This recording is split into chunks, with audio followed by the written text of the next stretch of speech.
On the Talkback Show on the radio or whatever audio-visual device you choose to use. Welcome to the GBC podcast, where we talk about the Packers and our hometown of Green Bay. This is episode 40, created on February 1st, 2023. I'm John. I'm in Appleton, Wisconsin. Along with me, Jeff in Minnesota and Neil on the East Coast. Say hello, gentlemen, and tell us what you're drinking. Hello, gentlemen. Tonight, I'm going with Revolution Brewing Cafe Death Imperial Stout. Wow. I have been thinking a lot about England because of how Arsenal's doing this year. And so I'm having a Boddington Pub Ale. And I made a Singapore Sling. Right. All right. You can find us on YouTube and Twitter at Green Bay Chat and Facebook at the GBC Podcast, Green Bay Chat. The audio will also be available, just the audio available on Spotify as well. And you can search for us there on Green Bay Chat. Well, what do we have tonight? Of course, it's a recap of the NFC and AFC Championship games. And as we look ahead to the big game coming up, we have a guest tonight to represent Kansas City. And we'll tie Kansas City a little bit into our history report before we wrap things up. But let's go to the two big games that happened this weekend. We had the NFC Championship and the AFC Championship, the first one in the NFC. A game that probably didn't turn out the way we expected it to. It got ugly and went downhill fast, as the Philadelphia Eagles kind of literally walked all over the San Francisco 49ers by a score of 31-7, a game that I think we expected to be much closer. I think everybody did. But Jeff, what did you like about that game? Well, as always, have your fifth string quarterback at the ready. I think that's, all NFL teams are now put on notice. No, it was weird, right? I mean, that's the way that San Francisco season has gone, and they've been able to overcome everything. But I know you get to a point where it's just like, you can't compete. It's just, although I kind of wanted to see Christian McCaffrey in there as quarterback, like throwing passes. He took the one Wildcat. But Neil, I think you're with me that seeing the San Francisco 49ers get humiliated on a public stage, we were absolutely there for it. Absolutely. Although I wouldn't say that Philadelphia bathed themselves in glory either. I think the most remarkable statistic about this game is that there were only 433 yards of total offense in the game. 433. That's like, I don't know, one Matt Stafford game just by himself, seemingly. So, it's like we went back decades as far as the NFL is concerned. And although it ended up being a blowout, 31-7, I don't know how you score 31 points on so little offense. And, we said it got out of hand early, but it was a close game until late in the second quarter. And if you're at halfway through the second quarter, San Francisco actually had an edge, 6 first downs to 5. They had an edge, 93 yards to 83 yards. So even though they were definitely shaky, they were still in this game, and they were statistically on paper the better team for a while. And then things completely changed. From that midpoint in the second quarter to the end of the first half, Philadelphia outdid San Francisco in first downs 10-2. From that midpoint in the second quarter until the end of the game, San Francisco only had 71 total yards of offense in the last 2.5 quarters of the game. It was, and not having a quarterback obviously makes a difference. Quarterbacks actually matter in the NFL, as it turns out. But by the same token, Jalen Hurts was not great either. And you can say, well, it was that really stout San Francisco defense, but Hurts statistics were pretty weak. 15 of 25, 121 yards. And you take away that catch that was not a catch, Hurts is under 100 yards of passing as well. So you sort of have two quarterbacks, each under 100 yards of passing as far as the game is concerned. The Philadelphia Eagles are going to need better play from their quarterback if they're going to beat Kansas City in the Super Bowl. What about the Niners defense, though? That Niners defense should have been, I feel, stronger. And I wonder if that once the wheels fell off with the offense, did their morale just go down? Did they seem kind of, I don't know, disinterested to be out there throughout the better part of the second half? It looked like that. And I think the penalty numbers state that as well. I mean, San Francisco had 11 penalties for 81 yards in the game. And that just was screaming out the frustration that they had as far as the game was concerned. Interestingly, San Francisco and Philadelphia, if you look at yards per play, had very similar numbers, 3.6 versus 3.8 yards per play. It's just that Philadelphia had 25 more plays than San Francisco. I don't know. I came out of this game less impressed with Philadelphia than I was going into the game. I certainly thought Philadelphia had a chance of winning the Super Bowl. Obviously, they have a great chance because they're one of only 2 teams remaining. But I feel a lot better about Kansas City going to the Super Bowl now than I did prior to the San Francisco-Philadelphia game. Certainly the knock against Philadelphia is just kind of the relative ease of their schedule and then the quarterbacks that they had to face here in the finals. But first of all, they got the bye. They earned that bye with their record. So they had a week off, then they just had to beat the Giants and then with Daniel Jones and then a broken down 49ers offense. So yeah, I can see it being a little bit easy, but I think they earned it along the way as well. And they always say that the healthiest teams are the ones that win in the postseason, and I think Philadelphia definitely has that going for them down the stretch. Yeah, they were able to overcome the Hurts injury, which cost them a little bit, but ultimately, if he would have been out 6, 7, 8 games, this obviously would be a different team, but that wasn't the case. And so, yeah, they survived a couple weeks without him. But yeah, you're right. I sent out the tweet during the game. I could read it. I'm not going to because it's just embarrassing. All the quarterbacks that Philadelphia has faced since their bye week. It's just right. Woo, pretty.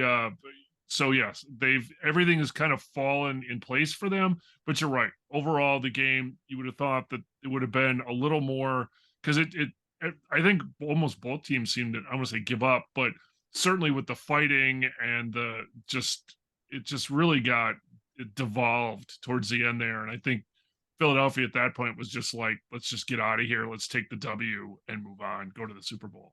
So there was one part of the Philadelphia offense that did play well, and that is, as is done all year, their running game. So they did have 148 rushing yards in this game, something that's going to make those teams in the AFC side put to shame.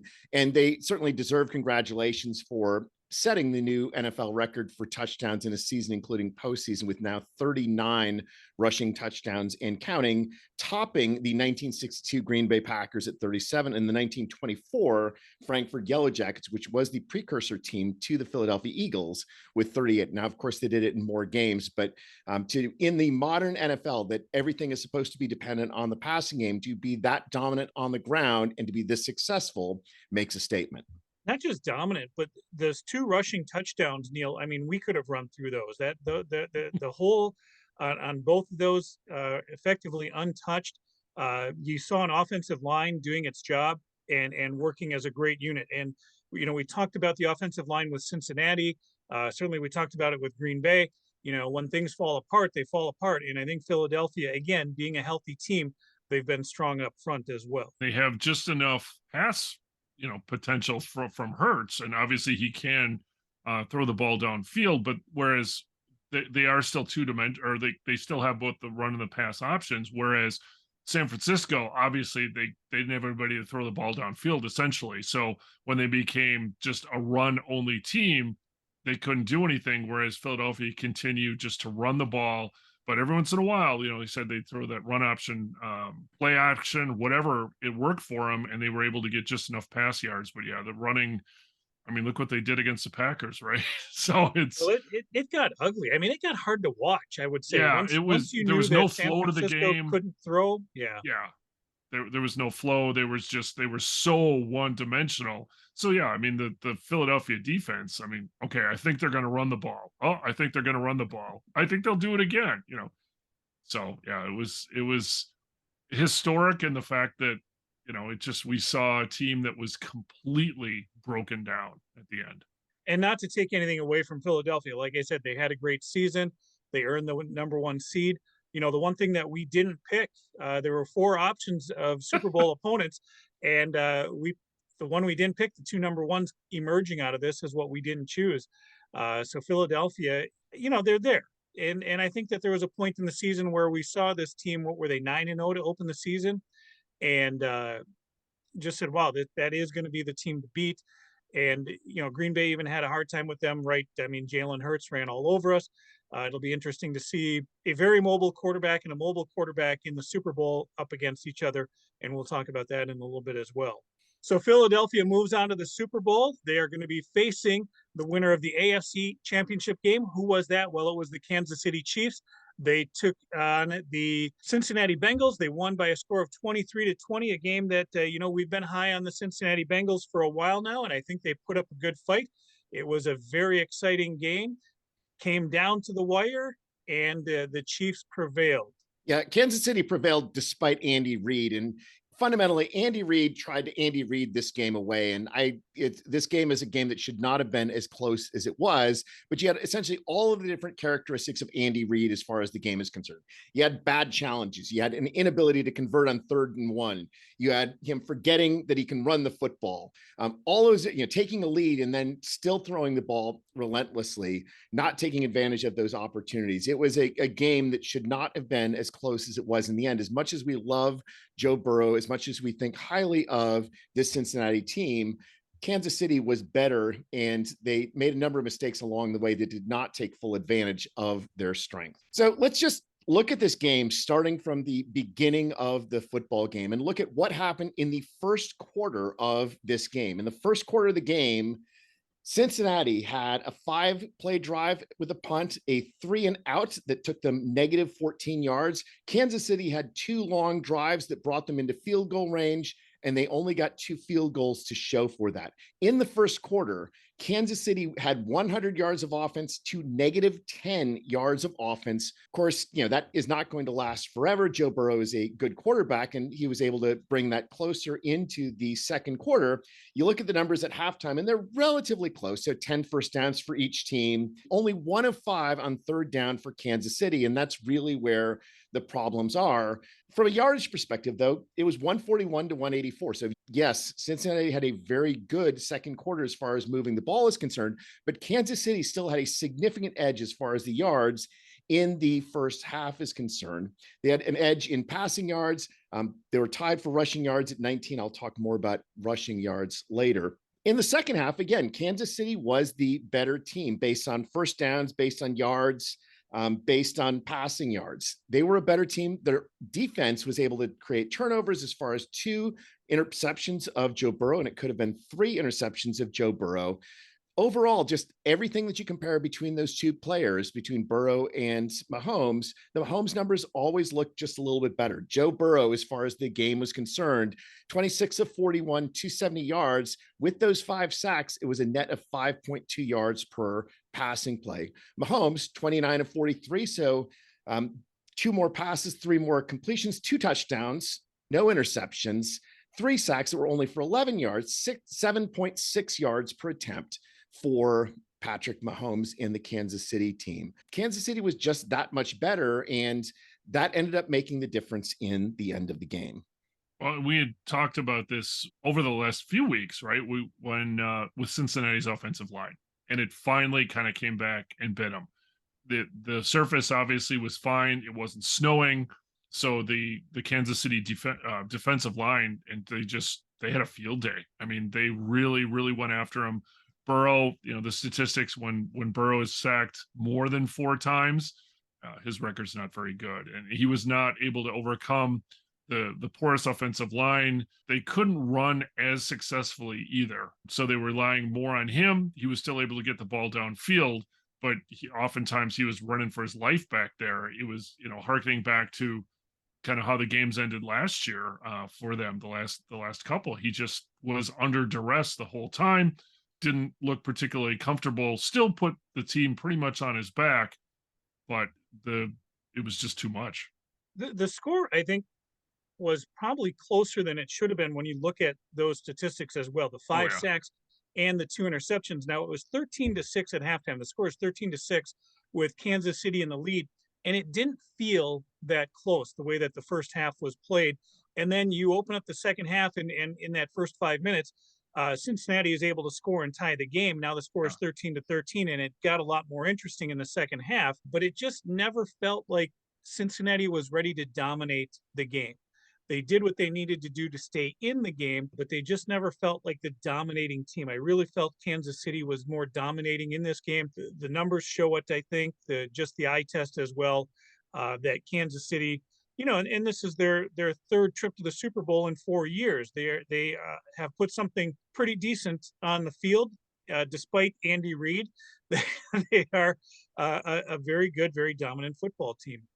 Well, and certainly the crowd was huge in this game too. They were loud, and they really came. And I think that was also obviously an edge for Kansas City at home.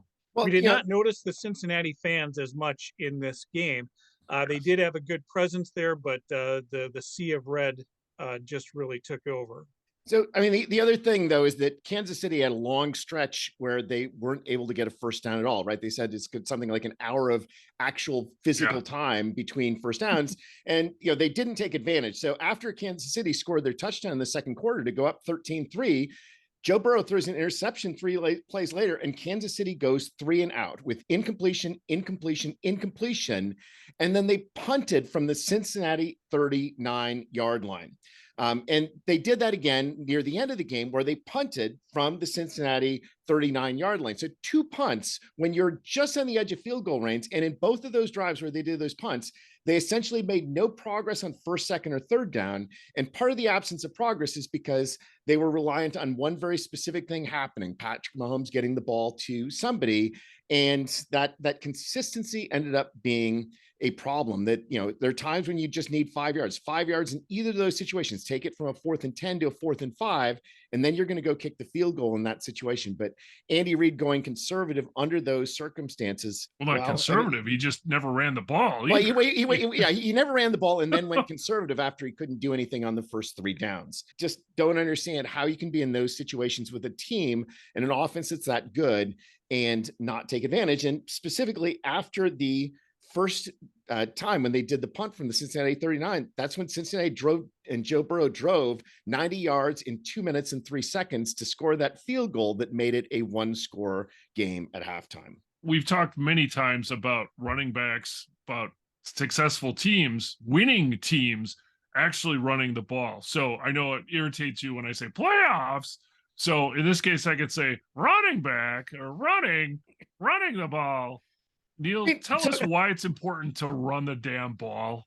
I mean, you just look at what Kansas City had to do the week before in order to beat Jacksonville. They were a very successful running team, something I don't remember, 32, 34 rushes, 150-ish yards on the ground. What did they do against Cincinnati? They had, excluding times that Patrick Mahomes ran, because those were generally him trying to avoid getting sacked, 17 rushes for 34 yards, excluding quarterback rushes, 17 for 34, an average of 2 yards per attempt. Joe Burrow and the Cincinnati Bengals did not do much better in this regard. In fact, they actually had fewer rushing attempts, excluding Joe Burrow's 4 rushes for 30 yards, which were really important at some key times. They had only 13 rushes for 41 yards. So if we look at the ratio of plays with the quarterback or passing plays to rushing, Kansas City had a 49-17 ratio, passing plays to running plays. Cincinnati actually was worse at 50-13 in that ratio.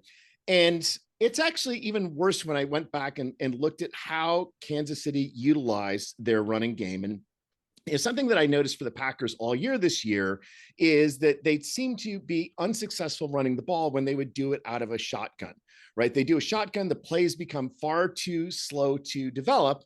And if you look at what Kansas City did, thankfully, ESPN actually tells you on their play-by-play which plays are in shotgun. For Kansas City, there were 59 total plays run out of the shotgun, 49 passes, 11 runs. They had 8 plays that were not out of the shotgun. 6 of those were runs. 2 of them were passes on plays that were obvious passing downs, a 2nd and 11 and a 3rd and 10. Nobody expects that you're going to run in either of those situations. So essentially, what the Kansas City offense said, if they were lined up not in the shotgun, is that we are going to run the ball. The other thing, though, is you just look at how they were running the ball, and it just the vast majority of their runs were on 1st and 10. They just did very little other than 1st and 10 running plays. It just seemed like it was very predictable as far as when they were doing, and they actually sort of seemed like they were kind of half-assing it as far as trying to do things. I like making fun of Mike Sherman because I thought he was a terrible coach for the Packers. But one of the things that he did well was that U71 package that if you need to move the ball, you can get players in. And I think he used that far more often than he needed to the detriment of our passing game. But fundamentally, you've got to have different sets of alignments of the players that are going to allow either the running game or the passing game to be successful on any given play. And the Kansas City runs, I mean, the total number of runs that were on 1st and 10, 11 of the runs were on 1st and 10, 9 of them were out of the shotgun. You've got nobody else back there to block, it's something that's going to be more difficult to move the ball. I'm sorry, those Kansas City linemen are professionals. They are capable of playing well as an offensive unit, but they need game plans that are going to actually allow the players to have a chance at success. And that's game planning when you have an only 2-yard per attempt average. It's not because those linemen are bad linemen. It's because they've been given bad plays and they've got bad setups for the running game to succeed. Well, conversely, then, Philadelphia, right, as I kind of mentioned before, and the success that they've had, because even though they've been successul, they're probably going to run, but they're still able to do that, but throw in enough passing to keep the defense off balance, to obviously their great success. The other thing that I should say as far as rushing is when Andy Reid was sort of committed to a run, he had 2 3rd-and-1 plays in which he ran the ball. Both of those 3rd-and-1s that he ran the ball, he got the first down on. Which was unusual because they didn't do so well throughout the season on that, which is so bizarre. Well, it's also noteworthy that neither of those was out of the shotgun, however. Well, we will save our full analysis for the Super Bowl 57 between the Philadelphia Eagles and the Kansas City Chiefs for next week. We'll match those teams up and tell you what we think is going to happen in the Super Bowl. Before we get to that, we want to talk about what's going on, or what had been going on, in Kansas City, and we will bring in our guest. With us is Charles Robinson. He is from Kansas City, or at least he's in Kansas City right now. He is a blogger for what is called Arrowhead Addict, and he is going to talk to us about the Kansas City Chiefs. But first, Charles, say hello and tell us what you're drinking. How's it going, guys? Appreciate you having me on. I actually am going to shamelessly plug a beer that is a sponsor of our Arrowhead Addict podcast. Go for it. KC Beer Company put together a custom brew for Arrowhead Addict. It's called the Arrow Red Lager. It's an absolutely delectable Nuremberg style red lager, in Germany known as a root beer. So I'm sipping on one of those and living the good life, heading to a 3rd Super Bowl in 4 years. So all right, sounds excellent. Now you are currently a blogger for Arrowhead Addict. Well, tell us about Arrowhead Addict then. Like, where do we find this? There's sounds like blogging and podcasts. Sure. So the podcast hosted by Sterling Holmes, Adam Best, Patrick Allen, our editor at Arrowhead Addict, the blog, Matt Connor, and Matt Verderam, who is a national NFL columnist for Fansided. They host a podcast. You can find it anywhere that you digest your podcasts at, on Spotify, Apple, pretty much any podcast platform. You can find the Arrowhead Addict podcast. And then the blog is arrowheadaddict.com. We have a stable of extremely talented writers there. It's a great culture and a great group to be around. The Slack chats in there during games where we're all kind of riffing and either losing our minds in a good way or losing our minds in a bad way about things that are going on during games. It's a lot of fun. It's a lot of great minds that are kind of collaborating together and doing their own thing at the same time. And it's an awesome place to be. Now, with that, let's talk about this past Sunday. Neil threw a quote out. You didn't catch the first part of the segment, but Neil said that Andy Reid tried to Andy Reid this game. Where during the day on Sunday did you get that sentiment amongst your chat group? About the time that we had one timeout left with like 6 minutes to go in the first quarter, I'm thinking, well, what exactly is happening here? I sometimes, even with the success the Chiefs have had over the past 5 years, which has been, I was just telling my wife this weekend, as a concession to being completely dedicated to a football game on Sunday, I got myself into a Trader Joe's trip on Saturday with my wife, which is fine. I told her, like, we've got to kind of sit back and have some perspective here, because not everybody gets to experience a run like the Chiefs are on right now. And not every city, not every fan base gets to, to soak this in. Like, you guys as Packer fans, consistent excellence. I mean, you guys are in it every single year. The Chiefs, up until, the Andy Reid era, we weren't really competitive for a long time. And now, especially in Patrick Mahomes' years, it's just kicked up another notch. In 14 seasons, he's brought you to the playoffs nearly every one of those seasons, hasn't he? Yeah. So 10 years. This was the 10 year anniversary of Andy Reid in Kansas City. And we've gone to the playoffs all but one. So, okay. I mean, it's been an unprecedented run of success for the Chiefs. I mean, the best stretch in Chiefs history, but you still have those little bitty quirks that you're like, man, we're still the Chiefs sometimes, like you still think about like I wake up in cold sweats thinking about Matt Castle and Brody Croyle being our two best quarterbacks. I think about Lynn Elliott, think about things like that. So it's you did, Kansas City also went through a stretch. I think this might be a little bit before your time. I mean, we grew up through some bad teams, Packers teams in the 70s and 80s, but in those 2 decades, I think Kansas City only went to one postseason in the 70s and one in the 80s after Super Bowl IV. So the folks in Kansas City had a rough stretch there as well. Starved. I mean, you go 50 years between Super Bowl wins, you develop a little bit of a complex. I think my favorite Kansas City era was the Joe Montana era, just because I liked Joe Montana. What happened there? How did how did people in Kansas City? Well, first of all, I guess here's what I'm curious about. Joe Namath is all ready to give number 12 to Aaron Rodgers to wear. Where was Len Dawson when Joe came into town? Why wasn't he pulling 16 out of the rafters and letting Joe wear it? Oh, Lenny, rest in peace to a legend. Yes. I'm not really sure exactly why Lenny didn't give him that concession, but the Joe Montana years were fantastic. But I wrote a blog earlier this season when we were getting ready to play the 49ers in the regular season, and I called it the Alex Smith parallax, where like the fate of the two franchises from a quarterback perspective, the 49ers and the Chiefs, flipped when Alex Smith came to Kansas City. Because the 49ers in the early 90s, when they traded Joe Montana to Kansas City, sure, Kansas City had some success, but San Francisco went on to win another Super Bowl with Steve Young, where Kansas City, just being ridiculously mismanaged at the time, was like, oh, you know what? Actually, maybe Elvis Gerback will be a better option here, or maybe Steve Bono will be better. And then we get to the Rich Gannon years, and it's like, well, nope, we're going to run Rich Gannon out of town too. And we kind of go through this quarterback carousel of mediocrity year after year after year, with already ran quarterbacks from franchises that have more success than Kansas City. And then along comes Alex Smith from San Fran, who thought that Colin Kaepernick was going to be the better option. Well, Kaepernick did take them to a Super Bowl on a season that Alex Smith started off really hot. But when Smith got hurt, Kaepernick got hot. They traded Alex Smith, and then all of a sudden Kansas City starts to go this way, and San Fran just kind of stays here. And they've had a couple NFC Championship appearances, Super Bowl appearance that turned out really well for us.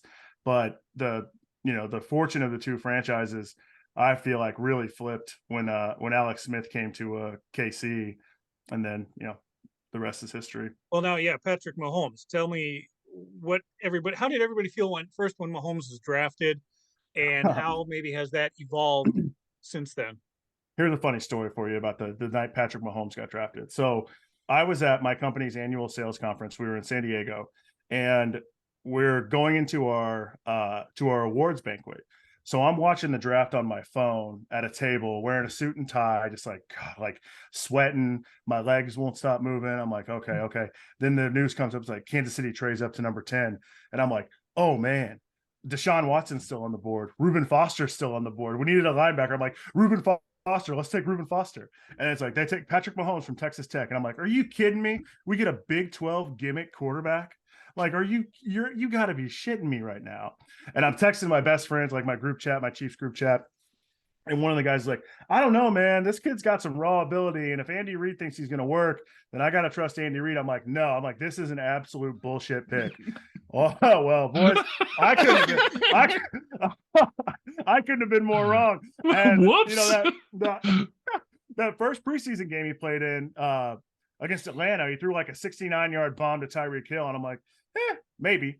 And then that last regular season game against Denver, his rookie year that he started because the Chiefs had everything wrapped up playoff wise. It's like, okay, well, this kid might be something. And then 2018 wins the MVP. We go to the AFC Championship and lose in overtime to Tom Brady. And then the rest is obviously has been fantastic. But I will hand up, I was so wrong on that draft pick. But I think Kansas City as a whole, I think a lot of people were optimistic about it. And I think a lot of people were very skeptical of it. But, that's it. We're in the show me state, man. Show me. And he's shown us. So it worked out pretty well overall. Yeah, I would say it's going pretty good. Yeah. So outside of your great playoff success here, Charles, I think that Kansas City is also known for great tailgating, and that's something that we take pride in up in Green Bay as well. Now, you said that you are. Tell me about this. 3 times you've been the tailgater of the week. How did you do that? Three-time tailgating. It's a team effort. I mean, I couldn't do it without my tailgating teammates. But yeah, so a local grocery store chain here, Hy-Vee.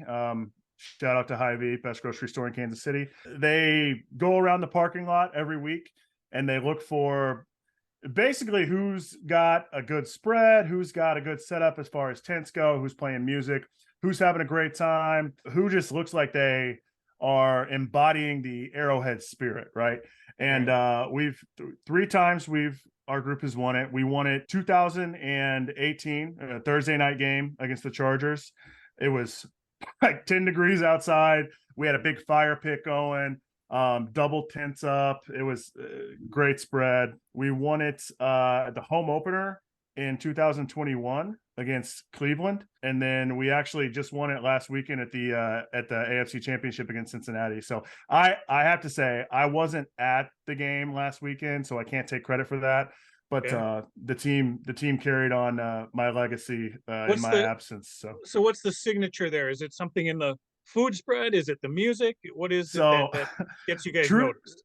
Truth be told, I think what the people at Hy-Vee look for is a lot of Hy-Vee brand like chips and sides and things like that. So you gotta go generic, okay? Yeah. I mean, I'm not going to put an asterisk on our victories, but we always have a fantastic spread. So I mean, we'll do anything from in noon games. We get there at 6:30 in the morning because gates open at 7, so we'll get there 30 minutes early so we can get in line and get our spot. We'll do anything from like breakfast tacos to obviously classic burgers, dogs, and brats. We'll have stuff on the smokers the night before, so bring like brisket and pulled pork and ribs and all that stuff. I mean, you got to be hungry. Yeah, man. If you're in Kansas City, you got to do barbecue, and you got to do it right because there's such a high standard set in that parking lot that if your barbecue isn't top notch, you're not getting noticed. Like you can't show up with brisket that doesn't have a perfect smoke ring on it and expect to, get any type of recognition. So what's the area around the stadium like? Parking lots and what do you have around there? Tell us what it's like. It's all parking lots. I mean, the whole area is basically just the sports complex because you have Arrowhead and Kauffman Stadium where the Royals play right in the same parking lot. So, and there's really not much around the stadiums as far as the city goes. It's nestled up next to one of the suburbs called Raymore, which is kind of rough in some spots. But I mean, it's basically, I mean, you're not close to downtown. You're probably 15 minutes from downtown on I-70. And then you're about 15 minutes from the Kansas suburbs like Overland Park, Olathe, which are some of the more, populated suburbs. You're pretty much, if you're going out there, you're going to a game. So I want to get back to that barbecue. Kansas City, obviously a town known for its barbecue, and you've made me hungry all over again. So what is your top 3 of Kansas City barbecue places? I happen to have been in Kansas City a couple of years ago for a few days and got to enjoy a number of places as well as going to the World War I Museum in Kansas City. So what's your top 3 Kansas City barbecue places? This is the toughest question you can ask anybody in Kansas City. You got two kinds of people that are going to answer this question. You got the people who are like Kansas City barbecue hipsters who are going to tell you like hole in the wall places are better than anything. And I mean, some of them are like, some of them are really good, but I mean, you can't go wrong. If someone's coming to KC for the first time, you can't go wrong. And I can't give these like a 1, 2, 3. I'm just going to give like 3 of the top picks. Q39 is phenomenal. There's a Q39 in Midtown, close to like the Plaza area. And there's one in Overland Park. And I think there may be one more now. Joe's KC, which used to be Oklahoma Joe's, but I guess the co-owners like split up and now it's Joe's KC. Is fantastic. They've got probably the best signature item, which is the Z-Man, which is a brisket sandwich with cheese and an onion ring on top. It's incredible. Man, the third one, this is tough. We're splitting hairs here. You can go longer, but I mean, Jack Stack was the first one that was recommended to me, and I certainly have really enjoyed my time that I've spent at Jack Stack. So. Jack Stack is. I've got a Jack Stack like 2 blocks from my house, but I never go there because I've had it so much. I would say. The third one, I would have to say probably Char Bar in Westport is pretty good. Char Bar is really good. It's more of like Char Bar is kind of an experience. Like you go there in the spring or the summer, they have a bunch of like yard games and stuff. Like you can play bags, you can play bocce ball, you can play all kinds of stuff there. But the food's incredible. And the owner of Char Bar has actually branched out with George Brett, and they had a line of like rubs and barbecue sauces called Meat Mitch, but they've actually opened up a couple restaurants here now too. And I want to try that one too, because I've heard it's really good. So I would say Q39, Joe's, and Char Bar would be my three if I was directing anybody anywhere. Sounds excellent. I don't know, like I know this is more of a Canadian thing, but are you guys, with the whole cheese curd aspect of it, are you guys a fan of poutine? I like it. I like it. Okay. I mean, but it's not I'll eat big in it. I'll eat it if I'm in Montreal, but that's really it. Yeah. So Q39, the one that I mentioned first, has what I think is the best appetizer of any barbecue restaurant in Kansas City. They have a burnt end poutine, and it is unbelievable. Unbelievable. Don't get it to go. You got to eat it there, but it is unbelievable. And so it's not like a side; it's like a meat. Well, it's a side, but it's probably like meal size, right? It's huge. like a table size appetizer. Yeah, I mean, you got more fries than you could eat in a week, and it's awesome. Jeff is ready to accept that challenge. I was gonna say, I'm the closest one. I can hop in a car and just, I'm in just jog down 35. You'll be here in exactly. 2 hours. Jeff, he said burnt end, not tight ends. He said burnt end. Right. Oh man, and I believe Q39 is Andy Reid's favorite in the town. Okay, so. I guess the question is from the Kansas City, faithful, the longtime football fans. Green Bay, we're very blessed to get to say we were the champions of Super Bowl I and even Super Bowl II. But Kansas City was in that first Super Bowl. How did they get there, and what kind of stigma did this team carry with them losing that first Super Bowl? I think that's tough, man, because you look back at the history of Lamar Hunt in general, right? And you think about how the merger of the AFL and the NFL, and even the coining of the term Super Bowl, right? Like that comes from Lamar Hunt, and he's kind of the father of the modern NFL. So to get to that first Super Bowl and have two historic franchises like the Chiefs and Packers meet, and to walk away with a loss, I mean, I don't think that now, with it firmly in the rear view with the Patrick Mahomes era ongoing, I don't think it's as big of a deal. But like with Super Bowl IV being our only win up until 2019, that Super Bowl I loss, it would have been a lot nicer to have two than just one up until that point. But now I think people are more focused on right now and the next 5 years, the next 10 years, things like that. So you get a franchise quarterback like Mahomes, you kind of start to not really focus on the past as much and just think about like the right now and the future. So for me anyway, I mean, I'm sure there are probably some guys sitting around like, God, if we just would have got that one back, we would have got that Super Bowl I, damn it, but I wasn't even a glimmer in my dad's eye yet. So what about winning that Lamar Hunt trophy? It's so I was at the game in the 2018 season, 2019 AFC Championship, when we lost to Tom Brady and the Patriots, and I took my dad and my brother, and my best friend went with us as well.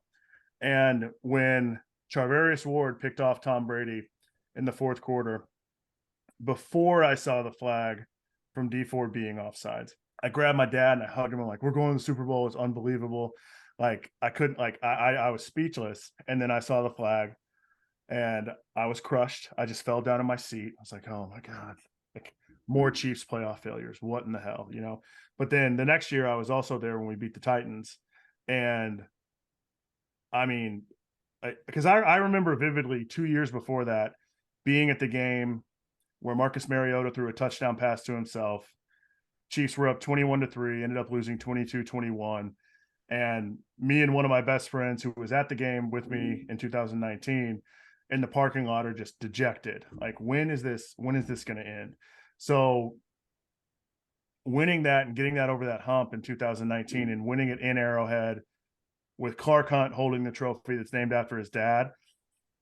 I mean, I don't want to get too sappy because there's obviously a lot of Chiefs haters out there now, especially in Cincinnati and Buffalo and Denver and Las Vegas and everywhere like that. But I mean, it's incredible. And I mean, It means a lot. I mean, it's like, like you guys, when you guys win a Super Bowl holding the Lombardi trophy, it hits a little bit differently. It's special because having that kind of history, and not everybody has that.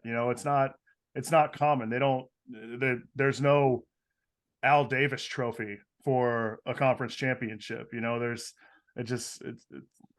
It's unique and it's special. And I think Kansas City, especially as a whole, embraces it because outside of Chiefs football and the Royals in 2015 and 1985, like there's not really a whole lot of national recognition going on in Kansas City. Like pretty good roots in jazz music, barbecue, obviously. There's a decent mafia presence here, I guess. But outside of that, it's like, we hang our hats on our sports teams, and the Chiefs having success is really an identity for the city. It's bigger than just a game. Like Kansas City, I mean, this sweatshirt that I'm wearing is a local clothing brand called Charlie Hustle. And if the Chiefs weren't a successful football team, Charlie Hustle isn't the brand that it is today in Kansas City. I mean, there's so much, Kansas City doesn't get nearly the tourism, and, the businesses don't see as much revenue coming in the door if the Chiefs aren't successful and they're not hosting playoff games and hosting AFC championships. We're hosting the draft this year. We just got a World Cup bid for 2026. I mean, what the Chiefs are doing is kind of put Kansas City on the sports map, and it's a really cool thing to be here and experience. You described a lot of things that sounded like Green Bay as far as how much the town is dependent on the football team, and especially how much the businesses in the town are dependent on whether we're playing in January or not. So staying with the Green Bay theme and Green Bay connections with Kansas City. So a lot of Packers fans were cheering for Kansas City when you won the Super Bowl because of our love of Andy Reid, because Andy Reid was an assistant on the Packers teams in the early 90s. Yeah. And so there's always been this sort of connection of Andy Reid in the Packers that has led us to follow his teams and wish him well in other places that he's been. And I feel quite confident that there are a lot of Packers fans still that are happy and hoping that Andy Reid's going to win another one in Kansas City.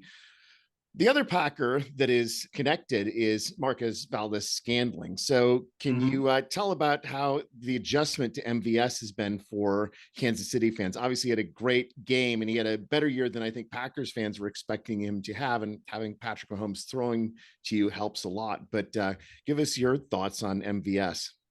So MVS has kind of been, I've been a little down on him throughout the course of the year because I thought he was going to have a little more production than he had this season.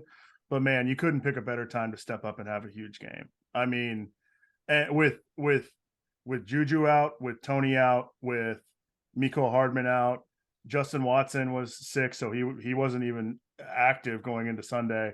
I mean, it literally in the second half of the game, we had MVS, Sky Moore, who's a rookie who's had issues with fumbling punts and just general confidence issues that come along with being a rookie and being put in positions that he probably shouldn't have been on special teams this year. And Marcus Kemp, who a lot of people aren't talking about this, but Marcus Kemp was only active on the roster on Sunday because we released Chris Lamons earlier in the week. Because Chris Lamons had that special teams role that Marcus Kemp was playing.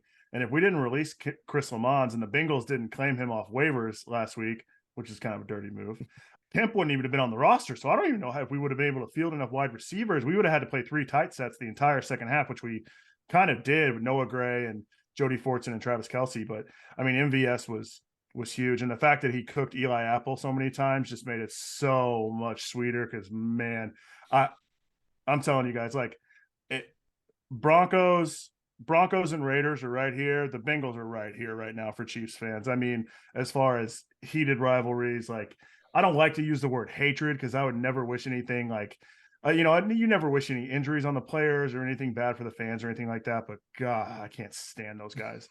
I cannot stand them right now. Well, I'm surprised that you put the Raiders and Bengals up there. Tom Brady retired today, and I would think that between the AFC Championship game woes and the Super Bowl, when he goes over to the fucking Buccaneers, you guys have got to really just have had it with Tom Brady.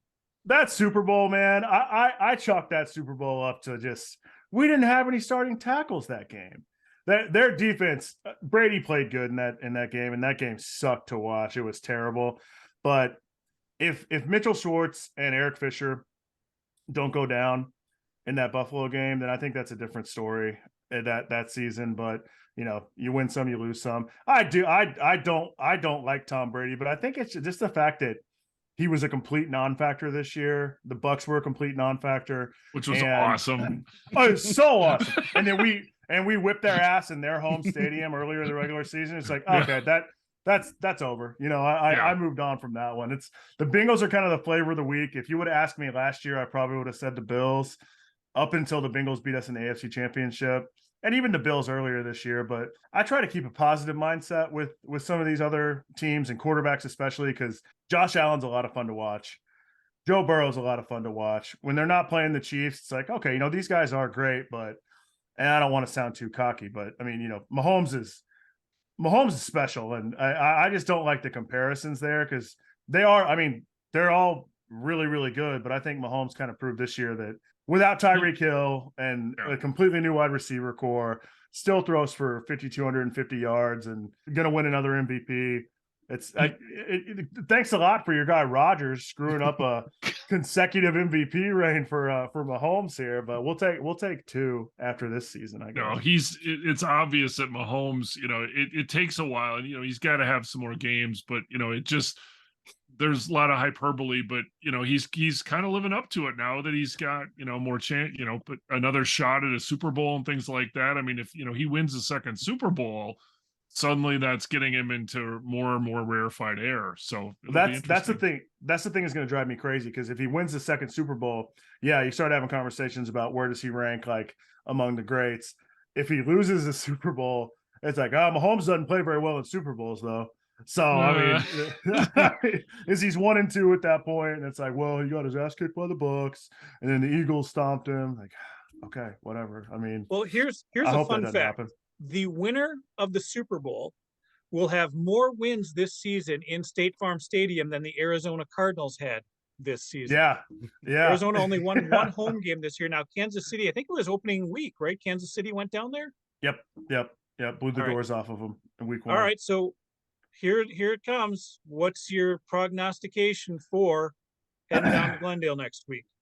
It all depends on how some of these injuries from the AFC Championship game heal up. Because if you look at the players that got injured in that game and the fact that we still beat the Bengals is remarkable, because on the defensive side of the ball, Willie Gay went down, who Willie Gay is arguably our best linebacker. Nick Bolton's a tackling machine and is great against the run, but Willie Gay is that true sideline to sideline defender who is extremely versatile. He's our only linebacker that can really do anything in coverage.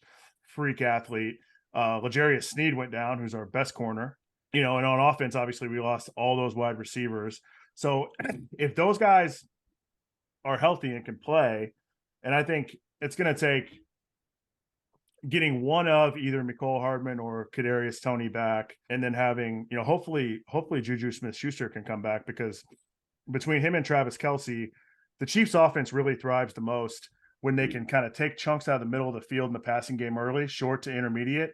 And then that opens up, it gets the defense a little bit up in the box and opens up those deep shots to guys like MVS and Toney, and even, Kelce and Jody Fortson and Noah Gray down the field if they can get a seam.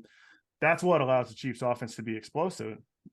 If Juju's not there, then that kind of takes half of that threat away. And you can't, Travis Kelce's unbelievable, but you can't just rely on him against a team like Philadelphia, who's got athletes all over the field. Their pass rush is unbelievable. And the two teams that led the NFL in sacks squaring off against each other. So the quarterbacks could be in for an interesting afternoon. Long afternoon. Yeah. And that brings me to the biggest point, which is how well does Patrick Mahomes' ankle heal up? Because there were definitely times in that Bengals game where he was favoring it. And it's a miracle that he was able to get off that last scramble where, Mr. Osai made the shove heard around the world on the sidelines. But if the Chiefs are healthy, I think they're better than Philly, and I think it's because they have a distinct advantage at quarterback. And even if it's a tight game, if Kansas City gets the ball last, I think at this point I have all the faith in the world in Mahomes winning the game. And Harrison Butker seems to kind of gotten rid of his yips from this season. So I want to lean towards the Chiefs winning, but it's all going to depend on their health. I mean, Philly, if the Chiefs don't have Snead, don't have Gay, don't have Juju, don't have Toney, don't have Mecole Hardman, it could be a long day because Philly's really talented. And I mean, that offense can put up points in bunches in a hurry. So it's going to depend on how these guys come back off these injuries. All right, you got anything ready to go? Blogging wise, what can we find on Arrowhead Addict from you this week? What do you got prep that you're going to put together? This week I put together, I've actually just before I came on with you guys, I finished one because, I've heard a lot of yapping from Cincinnati fans this week about how maybe when you shove a quarterback on the sideline, that shouldn't be a 15-yard penalty, or, how the refs are just completely against the Bengals and the Chiefs always get calls and all this stuff. So I'm putting together a few proposed rule changes that the NFL should consider going into next season. Because, it seems like every time the Chiefs have success in the playoffs that, these teams, the Bills last year, the Bengals this year, we want to change the rules and try to, make it a fairer game. Right. So I've got a few suggestions of rules that could be changed to make sure that the playing field is leveled. And, one of them, I think that it would be a really good idea for the NFL. Because, the NFL is a business that really struggles with revenue. They only pulled down $17.2 billion last year in revenue. So if they ever want to get to be $1 trillion organization, then they really need to consider neutral site AFC Championship games or AFC playoff games in general that are either held in Cincinnati or Buffalo. There's a couple other that I'm going to throw out there on the blog. I won't spoil it too much, but that'll be coming out at some point this week. And then obviously we'll have different angles of the game all week from different writers, including, next week, obviously too. I'm not going to write too much about the flag football game that's happening this weekend. Okay. But I do think it's cool that Joe Burrow gets to go play dodgeball this weekend though, because that'll be a lot of fun. And they, wherever he's playing, they can call that Arrowhead Stadium as well, right? Yeah. Is it in Hawaii still, or they're doing it in Orlando now? Or no, it's in Vegas. It's in Vegas. I think it's in Vegas, isn't it?